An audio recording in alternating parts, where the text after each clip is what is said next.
Welcome to the Parody, where we tally up the victims in our favorite movies. I'm Chelsea Rose, and today we're looking at Fear, released in 2024. The film was a reboot of an earlier film made by Magic Scroll Animate, someone whose movies have been covered on the parody before. And technically this falls under the merit of special request parodies like generic slasher movie or We Deleted You. This one being requested by Magic Scroll Animates themselves. In the merit of being a movie, I found it to be alright. There's good kills in this for sure, and it doesn't overstay its welcome, being only 20 minutes long. But I'll be honest here, none of the jokes really seem to land all that right for me, and that's okay. Because later they really get to the point of the film where it gets better. Not by a whole lot, I mean, like I said, the film's just like alright, but it still gets like a bit better, because they're getting more towards the plot stuff. How many people managed to land on our not so fearsome count? Let's find out and get to the kills. The movie begins with some really out-of-place drone footage, judging by how the rest of the movie is shot.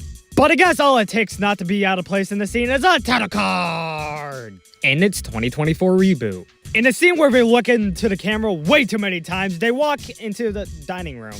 But I guess all it takes to get more characters is to fill the house up with some friends. So we can meet our three characters now. The one in the white shirt is Sully, the one in the black shirt is Aaron, and I'm pretty sure the one on the left side of the frame is Keaton. I have no idea.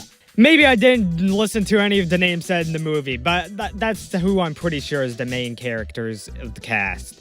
Oh yeah, and their grandma's also there too.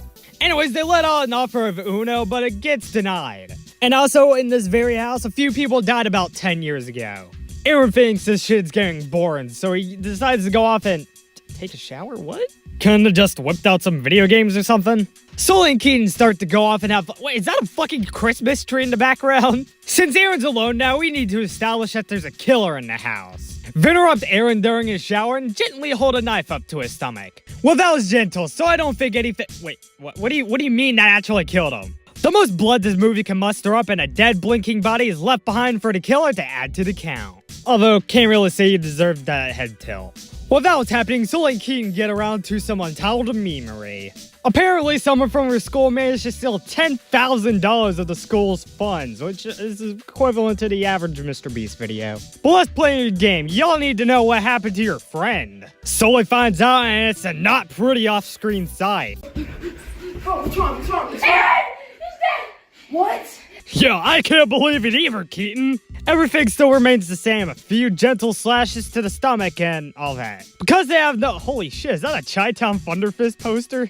Like I said, with no way to contact the authorities because the doy, they gotta figure out how to do this themselves. And since they also can't get any help from their grandma, I guess it's time to go back to playing games. Well, if we played a game with all these stupid close-up shots, Sully wants to know how the killer got into the house. And plus, if the killer's planning to kill all of them, they're still in the house somewhere. Oh my god, bro. Oh, hell no, man. What the fuck, man? Get your ass on, boy. Because Sully has acute main character syndrome, he decides that the both of them should go on a quest to stop the killer's jest. He goes off to get a butter knife, but realizes someone touched his fake blood supply. That's a part of the meta humor.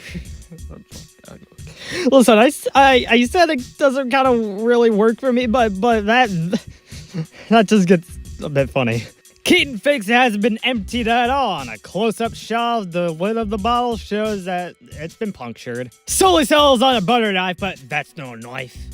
This is a knife. Another solution that's thought up of is going over to the neighbor's house and seeing if they can help.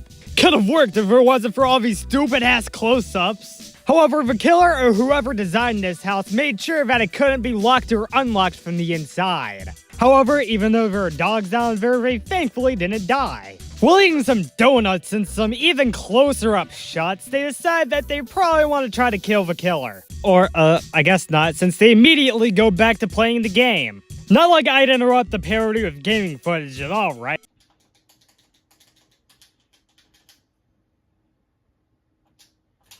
Yeah. However, maybe playing a game while trying to figure out who just killed your best friend is kind of insensitive. But hey, they go to school.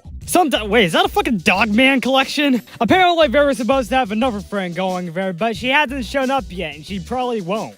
While they're theorizing about what could have happened, they hear a noise from somewhere within the house. After retrieving a butter knife and a fourth wall break that doesn't really work for me, they go back down. That's also along with the help of a pitchfork that randomly appeared in Sola's hand. Is that really necessary? Yes. Do we really need a pitchfork when we have a simple knife? Fuck you, you fucking dick! They go down to the depths of the house, and since there's something in the way, they have to get past. But oh wait, make sure you remember the totally real, not person who died at the beginning of the film, cameraman. And for another solution, they move the gate out of the way. The killer can't be in the vast open room they just went past, so they go into a bathroom where there's nothing there. The other rooms until the end don't really have anything important in them, but the last room has a cat. That makes Sully with this totally real, not cameraman hand to pet the cat. The cat's meowing reveals I was talking about politics. Don't ask him where it was July 13th. Now that we're done with the cat, we can go searching for the killer again. Sully and Keaton eventually split up, and he decides that he'll open the staircase door. Keaton approves of it, and it only results in death. That's because the killer comes out and stabs Sully with a pitchfork. This is awkward. Keaton runs back into the cat room where the killer almost enters the room. But apparently, he just has some side quests to go on, so he gets out of there. It seems safe. Not! Keaton and the killer have a little chase scene where they go back up the stairs. It smash cuts to them back up in the kitchen where in the background you can see the grandma's dead body, which I didn't even notice at first. The chase continues back to another hallway where apparently they looped around. Keaton gets the killer out of the room. Or at least he thought he did. Oh, he's gone. No. No!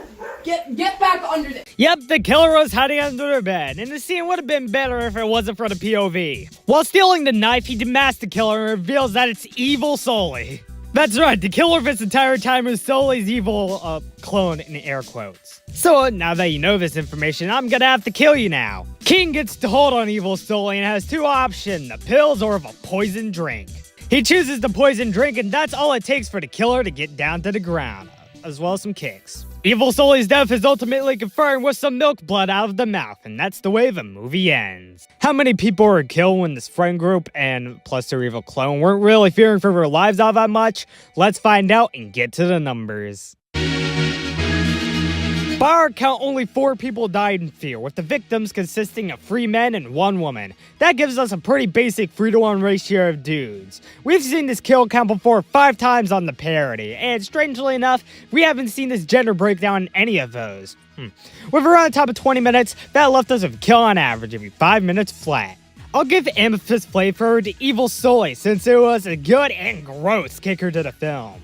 Broken Pistol would go to her grandma, because even though I knew she died, I didn't know where the hell her body was. And that's it. Fear was released in 2024 and doesn't really have a sequel in development, or at least I don't think it does.